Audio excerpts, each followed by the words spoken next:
Class 12 ইতিহাসের প্রথম অধ্যায় ইউনিট 1 পর্যটকদের বিবরণের প্রেক্ষিতে ভারতের সমাজ ও রাজনীতি 10ম থেকে 17 শতকের মধ্যে। এই অধ্যায়ে গুরুত্বপূর্ণ প্রশ্নগুলো হলো: কে ভারতীয় শহরগুলিকে শিবির নগরী বর্ণনা করেছিলেন? Francis Bacon. ইওয়ান বতুতার মতে ভারতে ভ্রমণের সময় প্রধান বিপদ কী ছিল? ডাকাত আক্রমণ। ইওয়ান বতুতার মতে ভারতের সবচেয়ে লাভজনক ব্যবসা কী?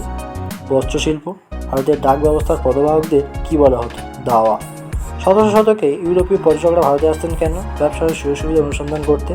আল-বিরুনি কোন শহরে জন্মগ্রহণ করেন? দিল্লি। আল-বিরুনি কত সালে জন্মগ্রহণ করেছিলেন? 973 খ্রিস্টাব্দে। ইওয়ান বতুতা ভারতের কোন শহরে প্রবেশ করে? সুলতান নগরীতে।